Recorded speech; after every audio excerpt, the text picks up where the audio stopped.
क्या टॉपिक चल रहा था भाई? समायोता। क्या पढ़ रहे थे लास्ट? सिस ट्रांस नामकरण। लास्ट लाइन क्या लिखी थी?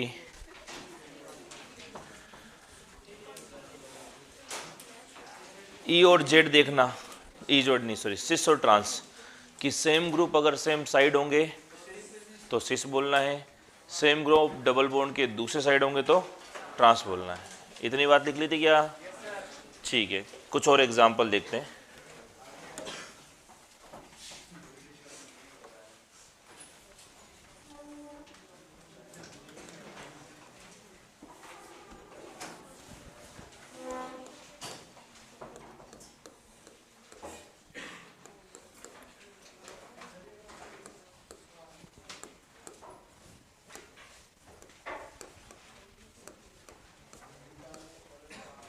ये ध्यान रखना, अगर सिस फॉर्म में तो ये सिस फॉर्म कहलाती है कौन सा एसिड? मैलाइक एसिड। ठीक है, तो नाम क्या लिखेंगे वैसे इसका? यूपीसी लिखेंगे तो पहले तो ये पता होना चाहिए क्या सिस है। नाम क्या हो जाएगा ये? 1 2 3 4 कितने carbon? 4 but, 2 ene 1 4 dioic acid. बात समझ में आ गई क्या? ठीक है, और इसी की अगर दूसरी फॉर्म बना दें हम लोग, वेरी गुड, COOH COOH, ये H ये H, तो अगर ये बन गई ट्रांसफॉर्म तो इसको बोला जाता है क्या? Fumaric acid.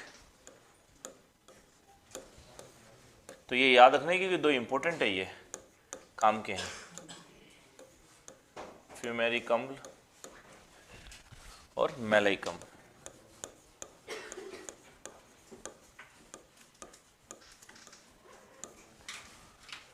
ठीक है, तो इसका नाम क्या हो जाएगा? Trans but 2 ene 1 4 dioic. तो एक तो आपको ये पता होना चाहिए कौन तो मैलिक एसिड होता है और कौन फ्यूमेरिक एसिड होता है, लिख लो।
लिख लिया?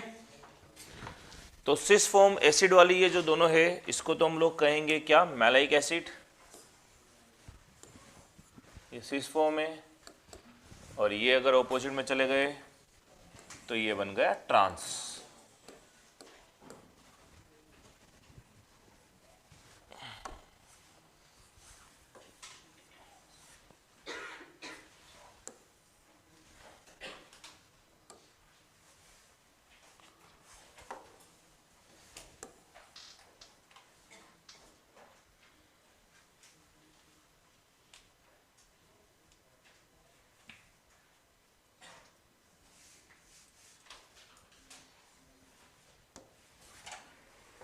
हटाएं इसको, ठीक है।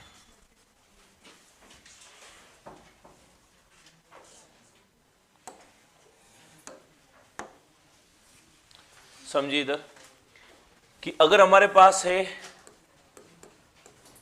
कौन सा एसिड, सिस एसिड, सिस का नाम क्या था, मैलाइक एसिड, मैलाइक एसिड है। अब आपने क्या किया, इसको गर्म किया, कितने डिग्री पे, 100 डिग्री सेंटीग्रेड पे क्या किया आपने, इसको गर्म किया। तो जब हम 100 डिग्री सेंटीग्रेड पे इसको क्या करते हैं, गर्म करते हैं, तो 100 डिग्री सेंटीग्रेड पे गर्म करेंगे तो ये दोनों COOH पास में, इन दोनों का हो जाएगा मिलन, और मिलन होने पर क्या निकलेगा, इन दोनों के मिलने से पानी बाहर निकल जाएगा भाई। तो ये क्या बन जाएगा यहाँ पे, C डबल बॉन्ड CH, ये C double bond O,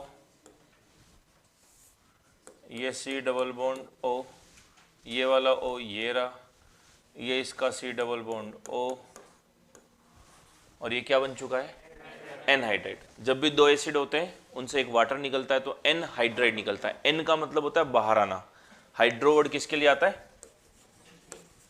hydro word किसके लिए आता है, वाटर के लिए। तो एनहाइड्राइड मतलब क्या बाहर निकला है, वाटर बाहर निकला है, जल बाहर निकला है। और किससे बाहर निकला है, मैलाइक एसिड से, तो नाम क्या हो गया, मैलाइक एनहाइड्राइड। और ये कौन सा एसिड है, मैलाइक एसिड है। समझ में आ गई क्या बात, लिख लो जल्दी से। तो एनहाइड्राइड का निर्माण किसके किसके मिलने से होता है, दो मॉलिक्यूल किसके, एसिड के, और दो मॉलिक्यूल एसिड से क्या निकलेगा, वाटर बाहर निकलेगा।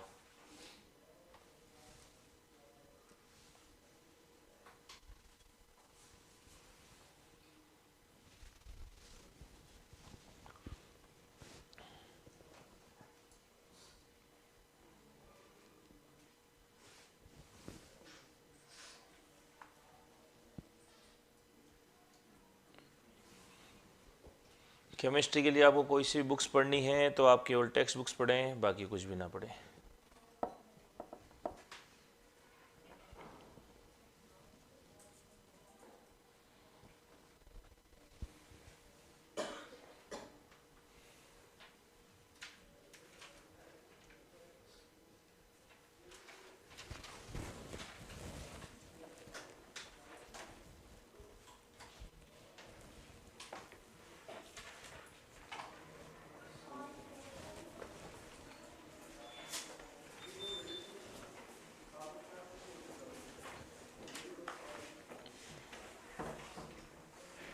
कर लिए कॉपी, बोलो, ठीक है।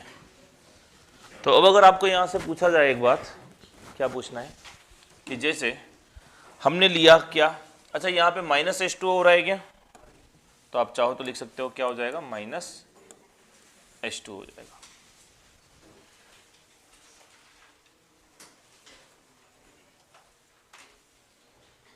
अब अगर हम लोग लेते हैं ट्रांस मतलब कौन सा एसिड था, फ्यूमेरिक एसिड, तो C double bond COOH H, COOH और H। अब इसको मैंने किया 100 डिग्री पे गर्म, अब क्या होगा, वाटर निकल जाएगा क्या, नालायक, कैसे निकलेगा, वो तब निकलता है जब दोनों COOH पास में हो, सिस फॉर्म में। अभी इन दोनों का मिलन हो पाएगा क्या, नहीं, मिलन तो अभी आधा अधूरा है, तो मिलन तो अभी होगा ही नहीं इनका। जब मिलन नहीं होगा तो पानी भी, मतलब सिंपल सी बात, नो रिएक्शन। बात समझ में आया क्या, हाँ खूब समझ में आ रही तुम्हें ये बात, इधर देख लो। तो अब करेंगे क्या भाई, मिलन तो कराना पड़ेगा, ऊपर वाले ने सबके लिए जोड़े बनाए हुए, तो मिलन तो आपको कराना पड़ेगा भाई। तो हम लोग कराएंगे कैसे, पहले हम लोग क्या करेंगे, अब ये इधर घूम कर आ जाए किसी तरह से, ठीक है, टाइम तो लगता है, देखो दुनिया में हर चीज में टाइम लगता है, तो अगर ये घूम करके इधर आ जाए तो इनका मिलन हो सकता है। तो अब इसको घुमाएं कैसे, घूम तो सकता नहीं क्योंकि डबल बॉन्ड है, और डबल बॉन्ड पे कौन सा रोटेशन होगा, रेस्ट्रिक्टेड रोटेशन, प्रतिबंधित घूर्णन होगा। मतलब हम कहेंगे कि भाई ऐसे घूम के इधर नहीं आ सकता ये, तो आपको कहीं ना कहीं ये बॉन्ड क्या करना पड़ेगा, तोड़ना पड़ेगा, और बॉन्ड तोड़ने के लिए आपको ज्यादा टेम्परेचर देना पड़ेगा। तो क्योंकि डबल बॉन्ड है तो इस बॉन्ड को तोड़ने के लिए आपको लगभग देना पड़ता है 210 डिग्री सेंटीग्रेड टेम्परेचर। कितना? 210 डिग्री सेंटीग्रेड पे ये बॉन्ड क्या होगा, ब्रेक हो जाएगा। और जैसे ये ब्रेक होगा, ये आ गया प्लस, ये आ गया माइनस, ये COOH, ये H, और अब ये घूम जाएगा।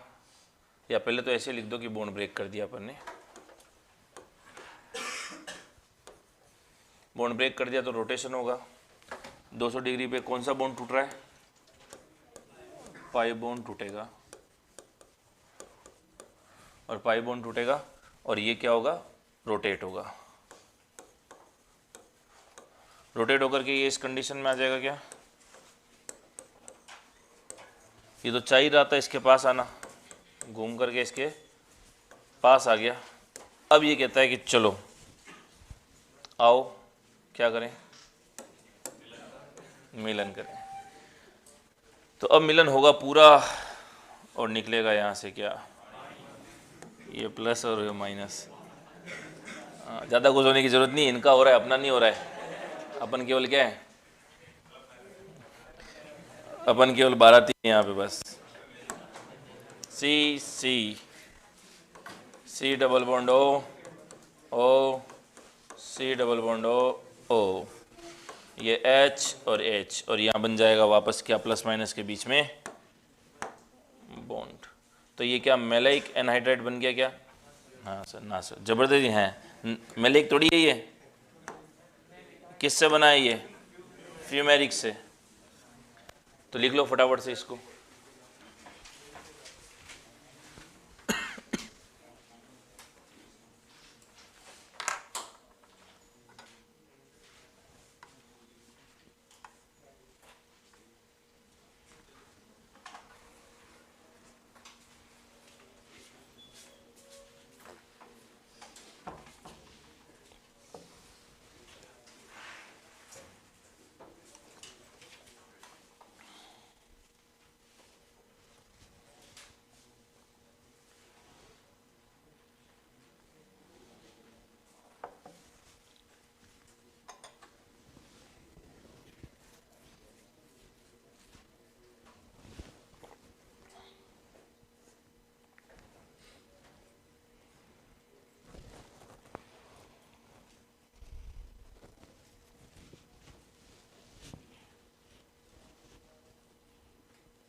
हाइड्रोजन बाहर निकला है नहीं है भाई, केवल बॉन्ड टूटा है,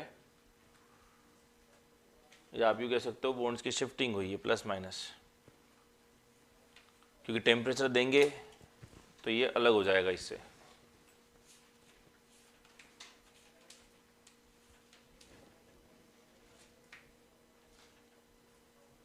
आप ऐसे भी समझ सकते हो कि CH बॉन्ड जो होगा वो क्या होता है, वीक होता है, तो वो टूट जाता है।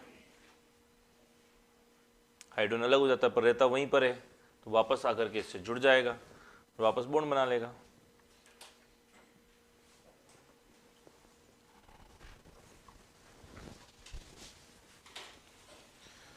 लिख लिया क्या,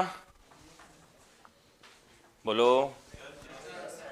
अब मुझे बताओ, ये और पहले वाला प्रोडक्ट सेम है क्या? ये भी मैलिक एनाइड्रेट है और अब ये भी क्या है, मैलिक। मतलब फ्यूमेरिक एसिड भी कन्वर्ट हो जाता है किसमें, मैलिक एनाइड्राइड में। कब? लेकिन टेम्परेचर ज़्यादा होने पे। Maleic anhydride.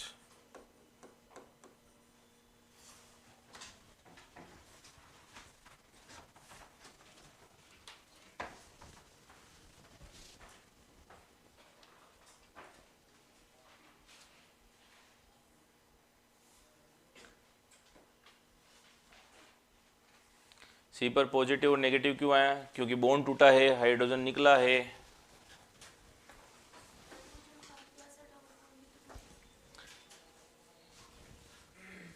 आप ऐसे समझ सकते हो, ऐसा मत समझो, वो हाइड्रोजन की बात कर रहा है इसलिए ऐसा समझ लो। ये ठीक है, ऐसा समझ लो कि ये बॉन्ड टूटा तो इसके ऊपर प्लस इसके ऊपर माइनस, हाइड्रोजन वाइड्रोजन नहीं निकल रहा है, वो जस्ट आप अगर ऐसा समझ रहे हो तो वो इतना सही नहीं है प्रोसेस, आप ऐसा समझ लो कि डबल बॉन्ड क्या हो रहा है, टूट रहा है एक तरह से, ठीक है, क्योंकि प्लस और माइनस मिलके ही तो बॉन्ड बनाते हैं, तो हाइड्रोजन वाइड्रोजन नहीं निकला है, आप ऐसे मत समझो कि हाइड्रोजन निकला है, बॉन्ड टूटा है, वो लिख दिए। तो अगर आप मैलिक एसिड की टेम्परेचर देने पर रिएक्शन करा रहे हो या मैलिक एसिड को टेम्परेचर दे रहे हो तो उससे मैलिक एनहाइड्राइड बन जाएगा, लेकिन कितने डिग्री में बन रहा है उससे तो 100 डिग्री में बन जाएगा, लेकिन फ्यूमेरिक एसिड को 100 डिग्री टेम्परेचर देंगे तो वहाँ पे रोटेशन नहीं हो पा रहा है, इसलिए वहाँ पर कोई रिएक्शन नहीं होगी। पर अगर 210 डिग्री सेंटीग्रेड टेम्परेचर देंगे तो पाई बॉन्ड क्या हो जाता है, ब्रेक हो जाता है, तो वहाँ पे फ्री रोटेशन हो जाता है, और फ्री रोटेशन होने की वजह से अब वो क्या होता है, रोटेट होकर के वाटर मॉलिक्यूल बाहर निकाल लेगा और वो भी क्या बना लेगा, मैलिक एनहाइड्रेट बना लेगा। ठीक है, तो ये देखो यहाँ पे लिखा हुआ है मैंने साफ साफ, क्या टूटा है, पाई बॉन्ड टूटा है, कोई हाइड्रोजन वाइड्रोजन नहीं निकल रहा है। चलो अब आपके जो ये चैप्टर आएगा उसके अंदर कंपैरिजन आएगा, एल्किन पढ़ेंगे तब भी, कि cis two butene, trans two butene, इनका कंपैरिजन करो, कौन स्टेबल है, कौन मेल्टिंग पॉइंट ज़्यादा रखता है, कौन बोल्डिंग पॉइंट ज़्यादा रखता है, किसके अंदर डाइपोल मोमेंट ज़्यादा है, तो इस तरह की बातें आप लोग पढ़ोगे। तो अब हम लोग बात करेंगे सिस टू ब्यूटीन और ट्रांस टू ब्यूटीन का कंपैरिजन करने की। तो लगाओ heading, comparison between cis two butene and trans two butene. Cis two butene व ट्रांस टू ब्यूटीन की तुलना।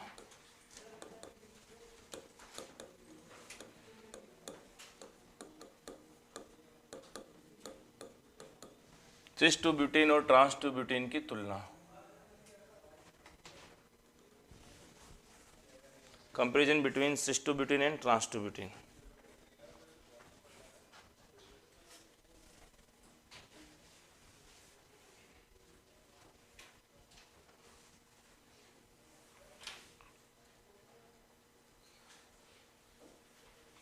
लिख दिया, बोलो, ठीक है।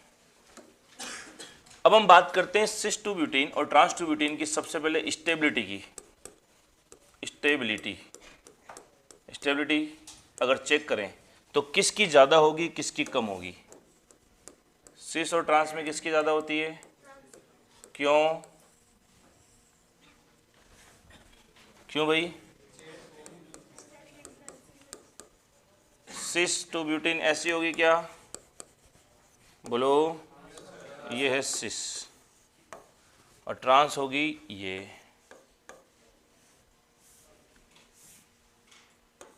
सी double bond C, CH3 H और H, ये है ट्रांस।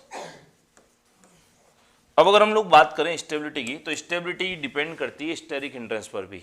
ठीक है, ये दोनों CH3 बड़े ग्रुप है क्या, तो दोनों बड़े ग्रुप एक साइड में, यानी दोनों बल्कि ग्रुप है, बल्कि ग्रुप मतलब बड़े ग्रुप है, और दोनों बल्कि ग्रुप या बड़े ग्रुप है, तो इन दोनों के बीच में एक साइड होने पर क्या होगा, रिपल्शन होगा।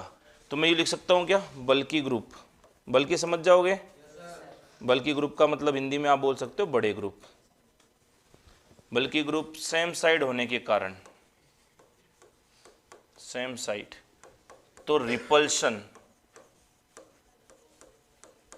प्रतिकर्षण क्या होगा भाई, ज़्यादा होगा, रिपल्शन मोर, और रिपल्शन ज़्यादा होता है तो स्टेबिलिटी अपने आप क्या हो जाती है, कम हो जाती है। तो स्टेबिलिटी कम, स्टेबिलिटी किसकी कम, सिस की कम। बात समझ में आ गई। तो सिस की स्टेबिलिटी क्या होती है, कम, किससे, ट्रांस से। बट अभी हमेशा रट मत लेना कि हमेशा ऐसा होगा, जनरली ऐसा होता है, कुछ अपवाद है जिनके अंदर चेंज हो सकती है, लेकिन सिस और ट्रांस में जनरली ट्रांस की ज़्यादा होती है, और सिस टू ब्यूटीन और ट्रांस टू ब्यूटीन में भी किसकी ज़्यादा है, ट्रांस की ही ज़्यादा है। कारण समझ में आ गया। जबकि इसमें क्या हो गए, बल्कि ग्रुप ऑपोजिट साइड आ गए, तो ये दोनों एक दूसरे को इतना ज़्यादा रिपल्सन नहीं कर पाएंगे, इसलिए इसकी स्टेबिलिटी थोड़ी सी ज़्यादा होती है और सिस की थोड़ी सी कम होती है। क्लियर है, कोई दिक्कत, कर लो कॉपी।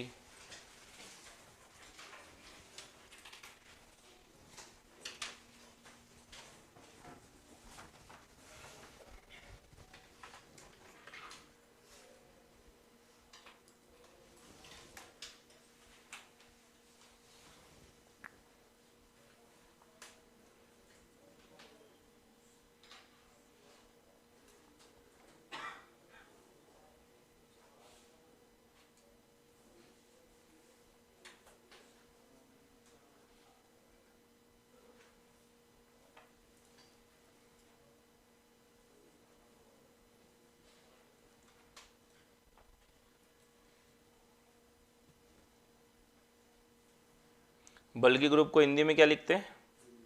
बड़े ग्रुप बोल सकते हो, वरना कोई ऐसा पर्टिकुलर हिंदी वर्ड नहीं है। बल्कि ग्रुप मतलब बड़े बड़े ग्रुप्स।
हटाएं इसको, ठीक है। तो पहला पॉइंट समझ में आ गया, दोनों की स्टेबिलिटी बात करेंगे तो किसकी ज्यादा होगी? ट्रांस की। दूसरी बात करते हैं डाइपोल मोमेंट की। डाइपोल मोमेंट का मतलब होता है द्विध्रुव आघूर्ण। सुना है क्या नाम? डाइपोल मोमेंट, द्विध्रुव आघूर्ण।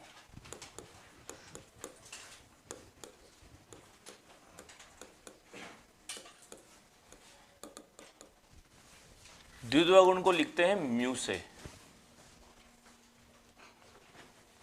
तो लगा लो हेडिंग, डाइपोल मोमेंट यानी द्विध्रुव आघूर्ण। अब आपने थोड़ा बहुत अगर पढ़ा होगा तो म्यू का फॉर्मूला होता है Q into D, charge into उनके बीच की डिस्टेंस। बट अभी यहाँ पे आपको इसकी कोई जरूरत नहीं पड़ रही। अभी तो अपने को केवल ये देखना है कौन ध्रुवीय है कौन अध्रुवीय है। तो ध्यान रखना, जिसका म्यू आता है 0, जिसका म्यू आता है 0 वो होता है नॉन पोलर। नॉन पोलर का मतलब होता है अध्रुवीय, क्योंकि म्यू है ही नहीं तो ध्रुवीय होगा ही नहीं। लेकिन जिसका म्यू आता है क्या? नॉन जीरो, मतलब उसमें कोई ना कोई म्यू है, कोई ना कोई म्यू है, तो मतलब वो क्या है? पोलर, ध्रुवीय है। ये दो बात क्लियर। जिसका म्यू 0 होगा वो क्या होगा? अध्रुवीय होगा। जिसका म्यू 0 नहीं होगा, मतलब कुछ ना कुछ वैल्यू है उसके द्विध्रुव आघूर्ण की, तो वो क्या होगा? क्योंकि म्यू क्या बता रहा है? द्विध्रुव आघूर्ण ही तो बता रहा है, ठीक है। तो जिसका द्विध्रुव आघूर्ण कुछ ना कुछ है वो ध्रुवीय है, जिसका नहीं है वो अध्रुवीय है।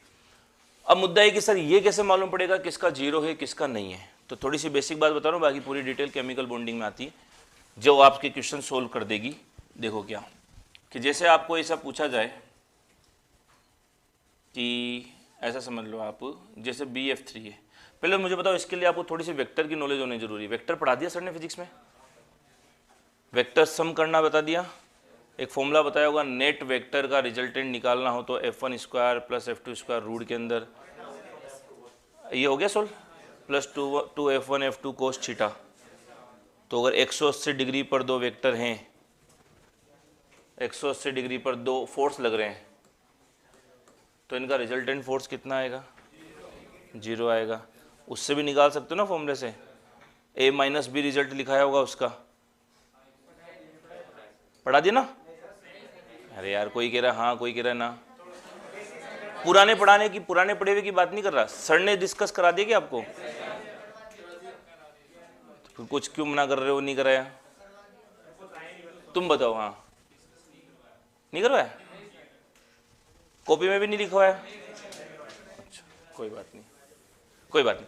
तो अपने पुरानी नॉलेज के आधार पे आंसर दो, जो आपने पुराना पढ़ा हुआ है कि दो बल एक दूसरे के ऑपोजिट लग रहे हैं और बराबर अमाउंट में लग रहे हैं, तो नेट रिजल्टेंट कितना आएगा? 0 आएगा, ठीक है।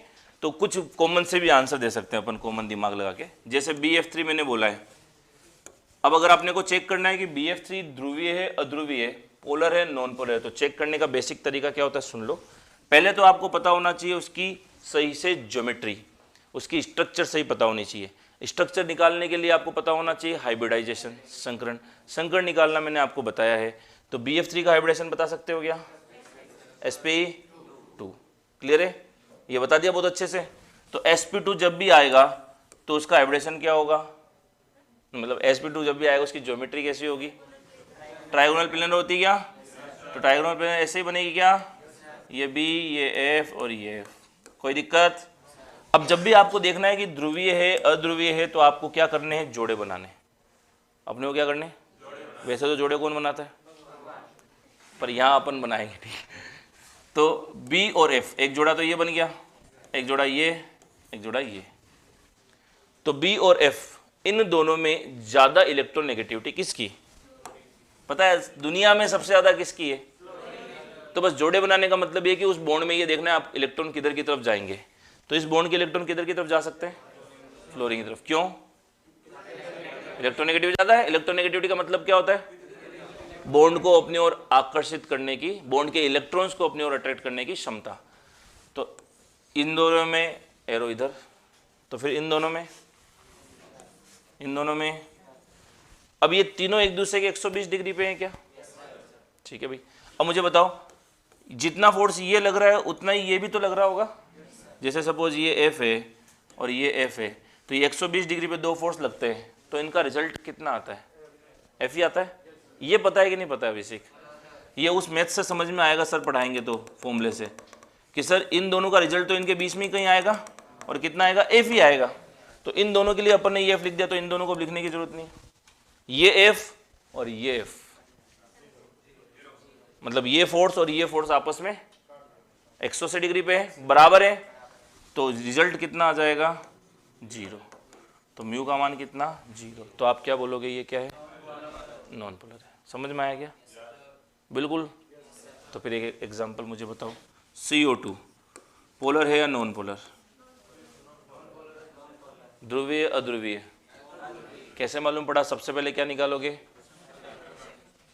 इसका संकरण, संकरण से आएगी ज्योमेट्री। अगर आपको ज्योमेट्री डायरेक्ट बता डायरेक्ट लिख दो, नहीं तो अपने को पता है CO2 ऐसा होता है, बनाते भी अपन ऐसे ही लीनियर। क्यों लीनियर बनाते हैं, हाइब्रिडेशन कितना आ रहा है, एक सिग्मा, दो सिग्मा तो sp। जोड़े बनाओ किस किस का, एक तो ये, एक ये, एरो किधर जाएगा, ऑक्सीजन की तरफ, और इधर तो जितना ये खींच रहा है उतना ये खींच रहा है, क्योंकि दोनों ऑक्सीजन है, समान बल से खींचेंगे 180 डिग्री पर, और 180 डिग्री पे दो फोर्स समान लगेंगे, तो मतलब ये भी क्या हो गया, समझ में आ गया। बाकी डिटेल तो सब केमिकल बॉन्डिंग पे आएगी, आपको ये देखना आ गया, बहुत बढ़िया बात है। तो फिर दिमाग लगा के बस अब मुझे बिना पेन चलाए आंसर दोगे। H2 पोलर है या नॉन पोलर,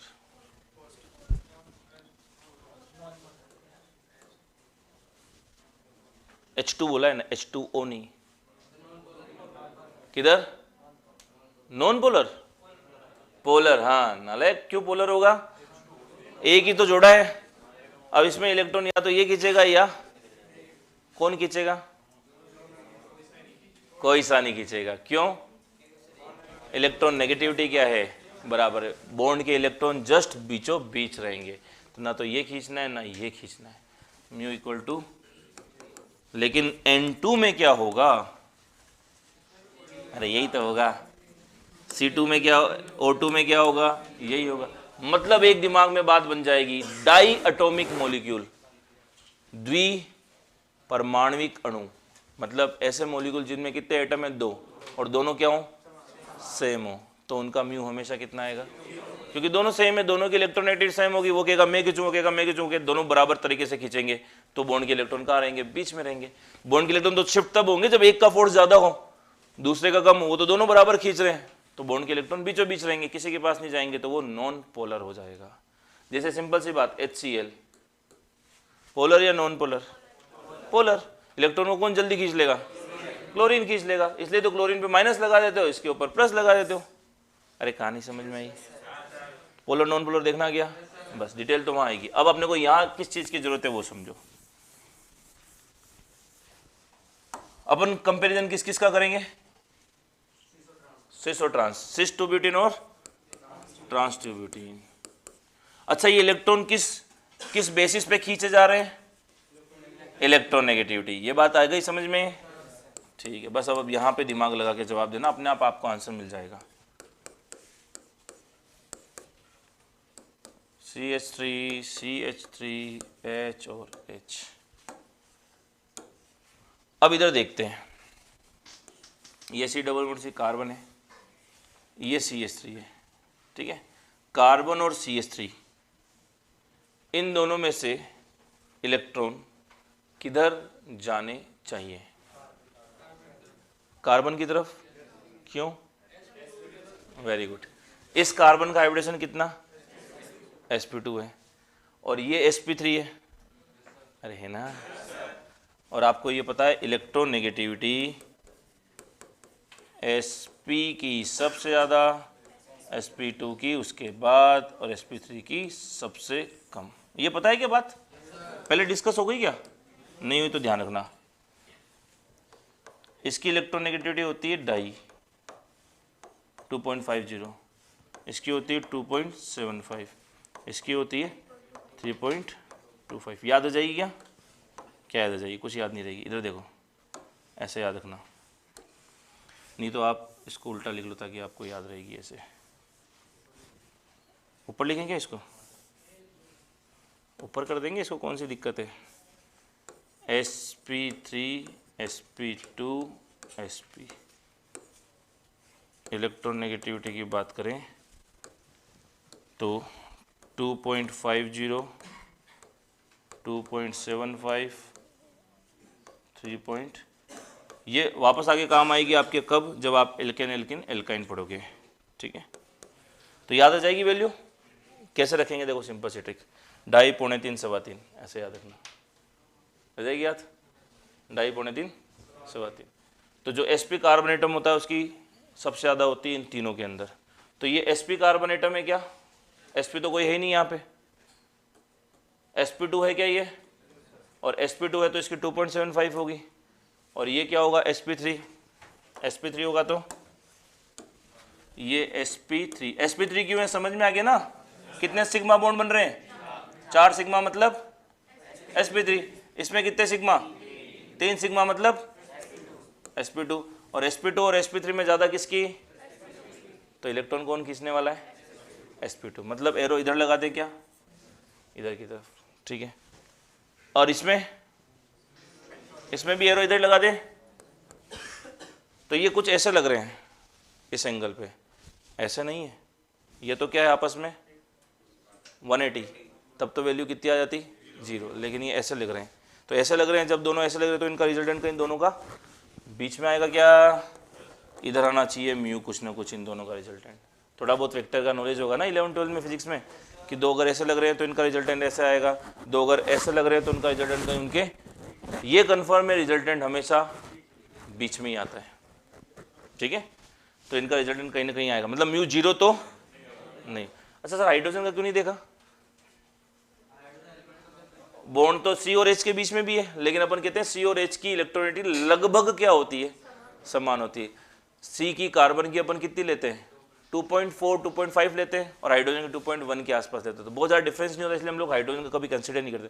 ना हाइड्रोजन का हम लोग इसलिए माइनस आई, ना हाइड्रोजन का प्लस आई, कोई भी इफेक्ट नहीं देखते। हाइड्रोजन अपन कहते हैं कि ठीक है यूँ ही है, तो हम लोग ग्रुप्स का देखते हैं। अब इधर देखो, इधर CH3 और C में किधर? C की तरफ, इन दोनों में, ये भी इधर, वो भी इधर, नेट। अरे सॉरी, किधर आएगा? ये एक दूसरे के ऑपोजिट, म्यू 0, इसका म्यू नॉट इक्वल टू 0। तो ऑब्वियस सी बात है, ज्यादा ध्रुवीय कौन? तो सिस ज्यादा पोलर होता है किससे? ट्रांस से। समझ आ गई क्या बात? लिख लो। तो कॉन्सेप्ट समझने पे ध्यान देना, जो मैं समझा रहा हूँ, क्योंकि ये बहुत जगह काम आएंगे। आधे केमिस्ट्री के बेसिक्स तो आपको टॉपिक के साथ साथ ही समझ में आ जाएंगे, वो तो डिटेल में तो पता नहीं कब आगे आएंगे।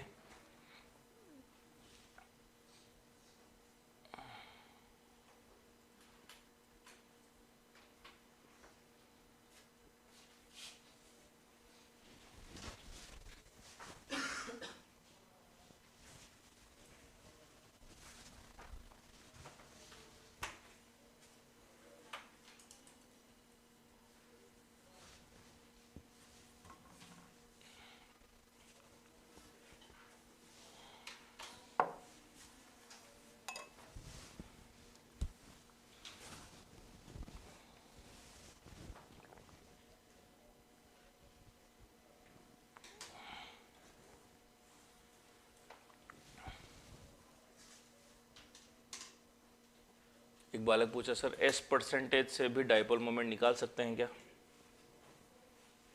परसेंटेज एस करेक्टर एक ही तो बात है, ये परसेंटेज एस करेक्टर ही तो है।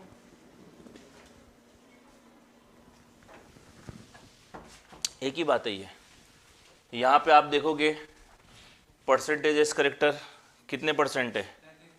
अरे एसपी में 50%, यहाँ 33 के आसपास या 25 के आसपास। तो मतलब जिसमें एस करेक्टर ज़्यादा होते हैं, परसेंटेज करेक्टर ज़्यादा होते हैं, वो ज़्यादा इलेक्ट्रोनेगेटिव होता है। एक ही बात है, वो परसेंटेज के नाम से बोल देते हैं उसको, ठीक है, एक ही चीज़ है वो।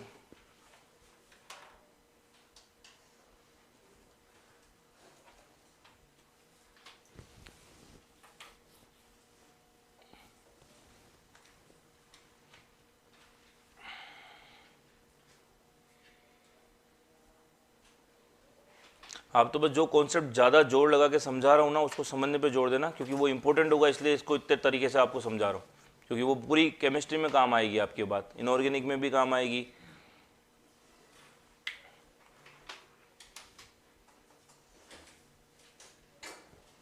लिख लिया? लिख लो जल्दी।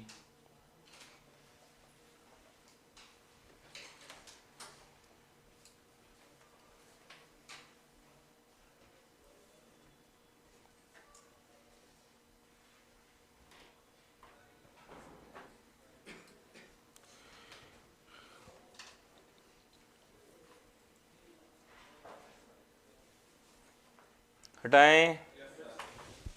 ठीक है।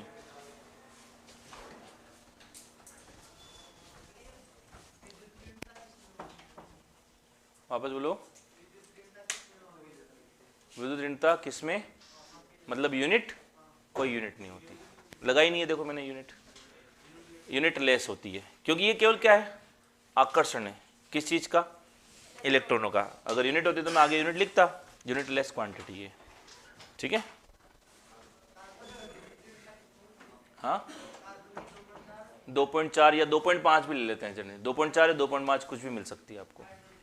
2.1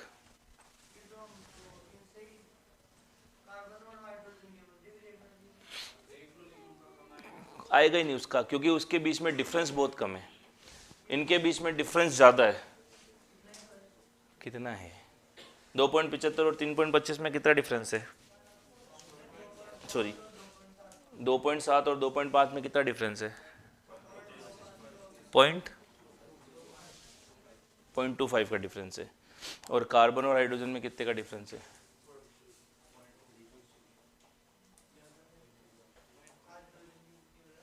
2.1। नहीं, एक्चुअली होता ही है कि जो हाइड्रोजन होता है ना, हाइड्रोजन को हम लोग कभी कंसिडर करते नहीं किसी भी इफेक्ट के अंदर, ठीक है। उसके पीछे कारण ये होता है कि कार्बन हाइड्रोजन बॉन्ड भी क्या होता है? हल्का सा वीक होता है।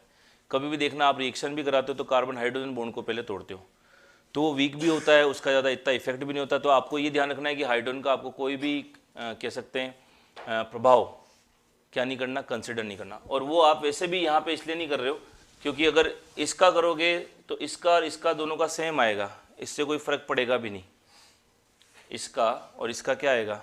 जैसे कार्बन हाइड्रोजन में किधर जाएगा? इधर की तरफ। इसमें किधर जाएगा? इधर की तरफ। तो इन दोनों का तो इक्वल ही है लगभग, इसलिए कोई फर्क पड़ेगा नहीं। इसलिए कभी भी आप कार्बन हाइड्रोजन की कोई भी बात डिस्कस नहीं करते, हाइड्रोजन का हम लोग कोई भी इफेक्ट नहीं समझते, क्योंकि बहुत ज़्यादा डिफरेंस नहीं आता, बहुत ज़्यादा पोलर नहीं है ये, ठीक है, नॉन पोलर सा बिहेव करता है, ठीक है।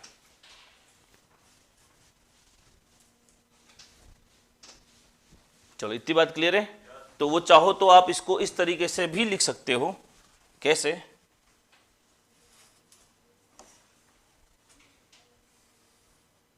ये कि परसेंटेज एस कैरेक्टर से भी समझ सकते हैं। परसेंटेज एस लक्षण, इसमें कितने परसेंटेज एस कैरेक्टर? 1 एस और 3 पी, 1/3 इंटू 100 कितना आया? 1/3 नहीं 1/4, 1/4 इंटू 100 25% आ रहा है क्या? तो इसमें 25% एस कैरेक्टर है, इसमें 33% या 33.3% और इसमें 50%। तो आप ऐसे भी ध्यान रख सकते हो क्या? कि electronegativity directly proportional to percentage s character. ये भी शायद हो सकता है आपने कभी तैयारी की हो तो ये कॉन्सेप्ट पढ़ा हो। तो एक ही बात होती है, कोई अलग चीज़ नहीं है। या तो आप डायरेक्ट हाइब्रिडाइजेशन याद रख लो या फिर परसेंटेज कैरेक्टर निकालना आपको आता हो। ठीक है। एक बालक पूछा, सर एग्जाम तक सिलेबस कंप्लीट हो जाएगा क्या? होगा या नहीं होगा? अरे ऑब्वियस सी बात है, एग्जाम कभी भी हो, अगर एग्जाम जल्दी होगा तो हम लोग ज़्यादा लंबी क्लासेस लेके पढ़ाएंगे। एग्जाम तो करवाना ही ऑब्वियस सी बात है, वरना तुम थोड़ी शांति से बैठ के पढ़ोगे। तुम कहोगे सर एग्जाम के बाद सिलेबस होगा, तो मतलब क्या हो, तो होना ही है। और अभी तक तो आपको वैकेंसी का ही पता नहीं है, क्यों टेंशन ले रहे हो? और अभी से मैं आपको लंबी लंबी क्लासें लेके खींचना स्टार्ट कर दूंगा, आप क्योंकि सर पहले कोर्स निपटा दिया और एग्जाम को तो अभी पता ही नहीं, फिर हम भूल जाएंगे। आपको दोनों तरह से दिक्कत होती है।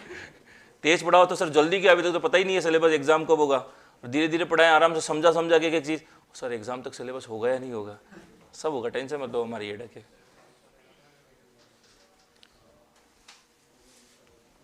ठीक है, लिख दिया? चलो, लेकिन वो वाली बात है कि अभी अपने पास टाइम है ना, तो आराम से एक चीज़ को अच्छे से यही समझ के लिख लो, क्योंकि एग्जाम डेट आने के बाद तो केवल सिलेबस पूरे होते हैं, वो वाली बात नहीं होती है, लेकिन वो वाली बात नहीं होती जो अभी होगी। अभी आपको एक एक बात, उसकी भी बात हो सकती है, इसकी भी हो सकती है, मेरी भी तरफ से 2 बातें और नहीं बता सकता हूँ, 4 एग्जाम्पल नया करा सकता हूँ, क्योंकि अभी अपने पास टाइम है आराम से पढ़ने के लिए। अभी जल्दबाजी मत करो, हम अपने हिसाब से स्पीड पकड़ लेंगे, जैसे लगेगा कि हाँ वैकेंसी की भनक भी लगी है कहीं से, क्योंकि आने के बाद भी एटलीस्ट किसी भी हालत में 3-4 महीने पहले कोई एग्जाम नहीं होगा। 3-4 महीने का तो सिलेबस ही नहीं है आप लोगों का, 10 यूनिट सारी है। ठीक है, जीके की तो जीके वाले बताएंगे, टेंशन, अपन अपनी बात करेंगे, अपन अपने सब्जेक्ट से मतलब रखते हैं। हटाएं इसको। चलो, तो डाइपोल मोमेंट हो गया क्लियर। तीसरा पढ़ेंगे हम लोग बॉइलिंग पॉइंट। अच्छा, एक और बात, रुको 2 मिनट। अगर मैं पूछूं डाइपोल मोमेंट किसका ज्यादा होता है, सिस का या ट्रांस का? कभी मत बोलना ऐसे। ये किसके लिए आंसर निकला है? सिस टू ब्यूटेन और ट्रांस टू ब्यूटेन के लिए। तो ये मत रट लेना कि हमेशा ज्यादा होगा, नहीं, हमेशा वाला कोई कॉन्सेप्ट नहीं लगता। इसलिए मैं आपको एक एग्जाम्पल दिखाता हूं। लिखो अपवाद। अपवाद क्या है? एक्सेप्शन या अपवाद कुछ भी लिख लो, एग्जाम्पल के नाम से लिख लो। क्लोरोप्रोपीन, क्लोरोप्रोपीन।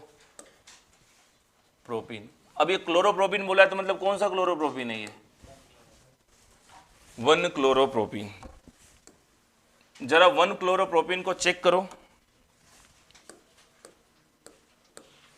पहले तो बताओ, ये 1 क्लोरोप्रोपीन के सिस और ट्रांस आइसोमर बन सकते हैं क्या?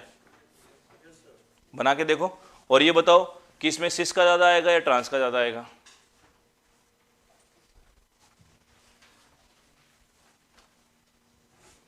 एक बालक पूछा परसेंटेज कैरेक्टर क्या होता है? परसेंटेज कैरेक्टर मतलब कोई भी हाइब्रिडाइजेशन या संकरण है तो उसमें एस का कितना परसेंटेज है, वही परसेंटेज कैरेक्टर है। ठीक है, ये आपने ये लिखा है कि इसमें एस का परसेंटेज कितना है, एक एस का 3p का, तो टोटल 1/4 × 100, मतलब एस का परसेंटेज निकालना तो हमें आपको आता है। परसेंटेज तो आते हैं ना, तो परसेंटेज निकालने हैं एस का, तो एस का परसेंट निकालना बस, और क्या है इसमें, कुछ भी नहीं है।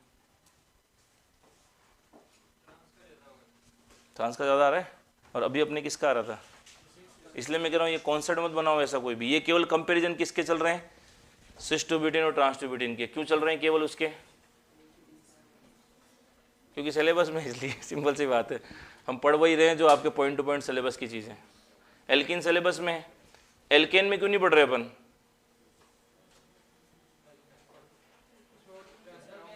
एल्केन में सिस ट्रांस होगी नहीं, क्यों नहीं होगी? डबल बॉन्ड ही नहीं है।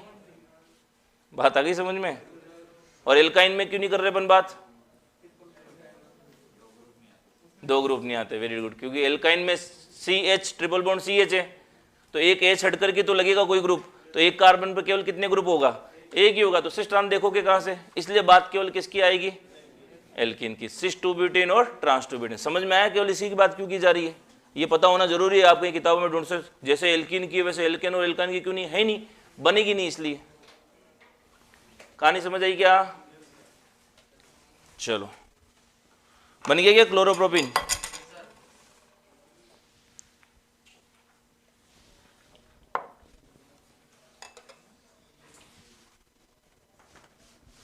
क्लोरोप्रोपीन को ऐसे बना सकते हैं क्या? ये क्लोरोप्रोपीन है, ये डबल बॉन्ड ले लिया मैंने, इस पर हाइड्रोजन है क्या, कितने, और इस पे है क्या, कितने, ये CH3 है क्या, ठीक है। तो इसका ऐसा बना लें क्या, C double bond C, Cl और H, और CH3 और H, और इसको C double bond C, CH3, Cl, H और H। ये क्या बना, कैसे मालूम पड़ा, हाइड्रोजन सेम साइड, और ये क्या है, क्योंकि हाइड्रोजन ऑपोजिट साइड, यहाँ सेम साइड। अब चेक करते हैं किसका ज़्यादा, C और Cl बॉन्ड में नेगेटिविटी ज़्यादा किसकी होती है, हाइड्रोजन है भाई, FONCl, ठीक है। फिर इधर CH3 और C में, ठीक, C और Cl में Cl के ज़्यादा, CH3 और C में दोनों एक के पीछे एक ज़्यादा होगा। यहाँ पर तो इनका कहीं बीच में आएगा, एंगल से भी देखते ना, यहाँ पर एक ही एंगल है, यहाँ पे म्यू की वैल्यू क्या होगी, ज़्यादा होगी। 0 दोनों में से किसी का नहीं होगा, ठीक है। ये भी नॉट इक्वल टू 0 है और ये भी नॉट इक्वल टू क्या है, 0, लेकिन किसका ज़्यादा है इसमें, सिस से ट्रांस का ज़्यादा है। तो अगर आपको कोई पूछे डाइपोल मोमेंट किसका होता है ज़्यादा, किसका कम होता है, आप कहना किसी का नहीं, ये बताओ किस किस का कंपैरिजन करना है। बात समझ में आ गई, ठीक है, लिख लो इसको।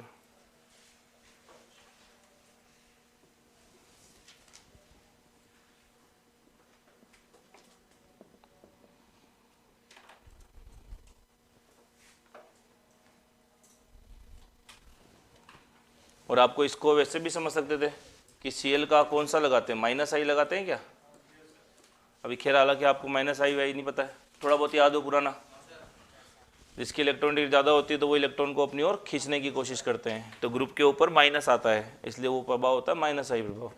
जिनकी इलेक्ट्रॉनिक कम होती है वो इलेक्ट्रॉन को अपने से दूर भेजते हैं, तो उन ग्रुप पे आता है प्लस, इसलिए वो +I होता है। सब आ जाएगा, टेंशन मत लो। इसके बाद सर क्यों ज़्यादा है, ये लिखा हुआ है एक ही डायरेक्शन में, इसलिए ज़्यादा है, ठीक है। इसलिए थोड़ा सा मैंने कहा आपको फिजिक्स का अगर वो वेक्टर का थोड़ा सा नॉलेज होगा तो आपको ध्यान रहेगा।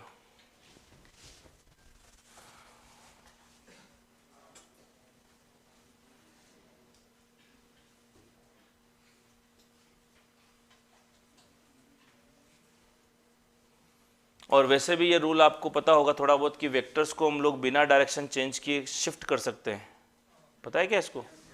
जैसे ये यहाँ है और वो यहाँ है, तो इसको मैं ऐसे आगे खिसका करके यहाँ ला सकता हूँ, तो इसका डायपोल मोमेंट इनके बीच में कहीं आएगा।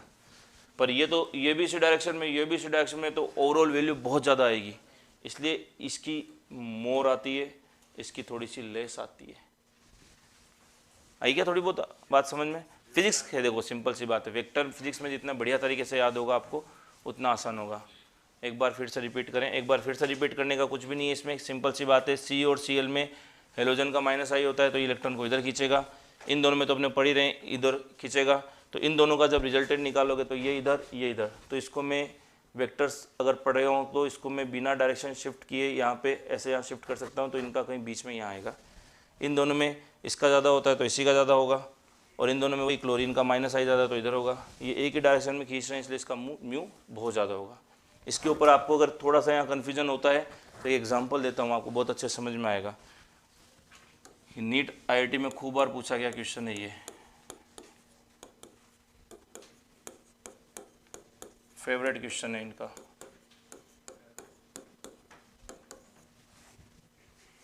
किसका म्यू सबसे ज़्यादा,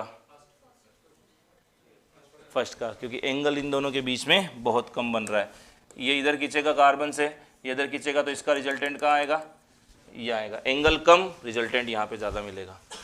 ये यहाँ पर, ये इधर, तो ये इनके बीच में आएगा। एंगल ज़्यादा है, रिजल्टेंट की वैल्यू क्या हो जाएगी, कम हो जाएगी। ये इधर, ये इधर, जस्ट ऑपोजिट 0। तो आप ऑर्थो का सबसे ज़्यादा, मेटा का, देन पेरा का। ये बहुत फेवरेट क्वेश्चन है नीट IIT मेडिकल का, जो पता नहीं कितनी बार पूछते हैं, बट इसलिए नहीं लिखा रहा क्योंकि अभी अपन डायपोल मूवमेंट चैप्टर नहीं पढ़ रहे, ये तो दूसरी जगह आएगी। ये तो अपन ने क्या ये सीखा है, सिस टू ब्यूटेन और ट्रांस टू ब्यूटेन को कंपेरिजन करने के लिए आपको क्या बात ध्यान रखनी है। ठीक है, समझ में आ गया। तो ध्यान रखना, जितना उनके बीच में एंगल कम होगा म्यू का मान उतना ही ज़्यादा होगा।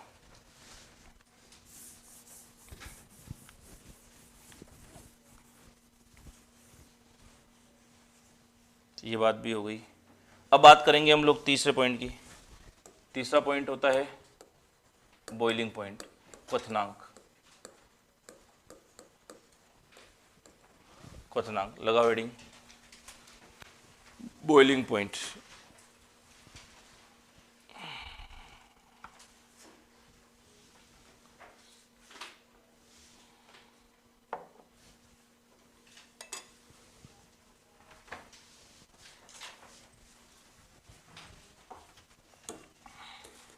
सिस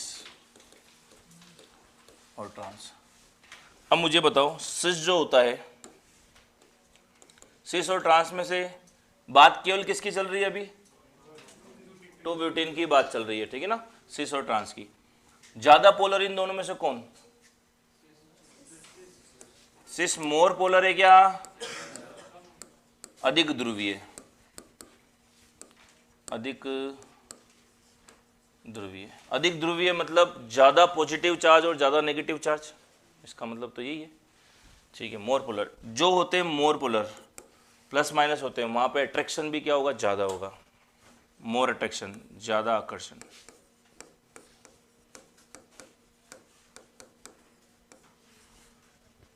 और ज्यादा अगर आकर्षण होगा तो ध्यान रखना, पोलरिटी बढ़ने पर बॉइलिंग पॉइंट क्या होता है? बढ़ता है, क्योंकि आकर्षण बढ़ जाएगा तो बॉइलिंग पॉइंट क्या होगा? ज़्यादा होगा। तो जो जितना ज़्यादा पोलर बॉन्ड होता है, कार्बन हाइड्रोजन वाला या कार्बन कार्बन वाला, वो हम लोग कहते हैं कि उतना ही ज़्यादा क्या होगा? बॉइलिंग पॉइंट रखेगा। तो ज़्यादा पोलर, तो आप ऐसे ध्यान रख सकते हो, ज़्यादा पोलर तो ज़्यादा क्या? Boiling point. तो सिस का बॉइलिंग पॉइंट क्या होता है? ट्रांस से ज़्यादा होता है, क्योंकि ये ज़्यादा पोलर है, ज़्यादा ध्रुवीय है। लिख लो।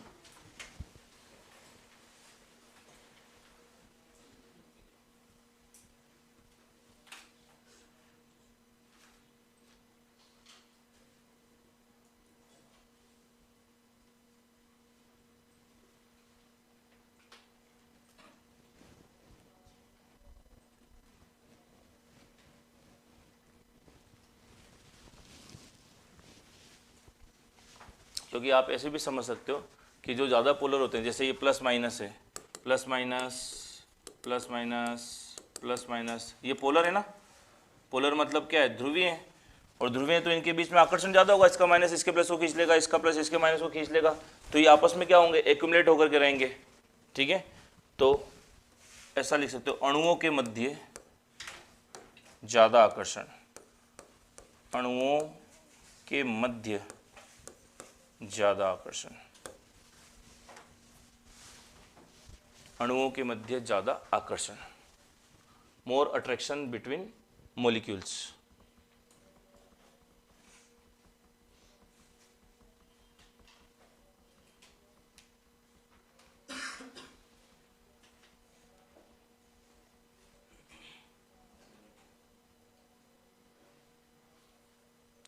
अच्छा, मुझे एक बात का जवाब दो, नमक सबने देखा है, नमक का एक सिंगल दाना उठाओ और पानी में डालो, पानी क्या है? H2O।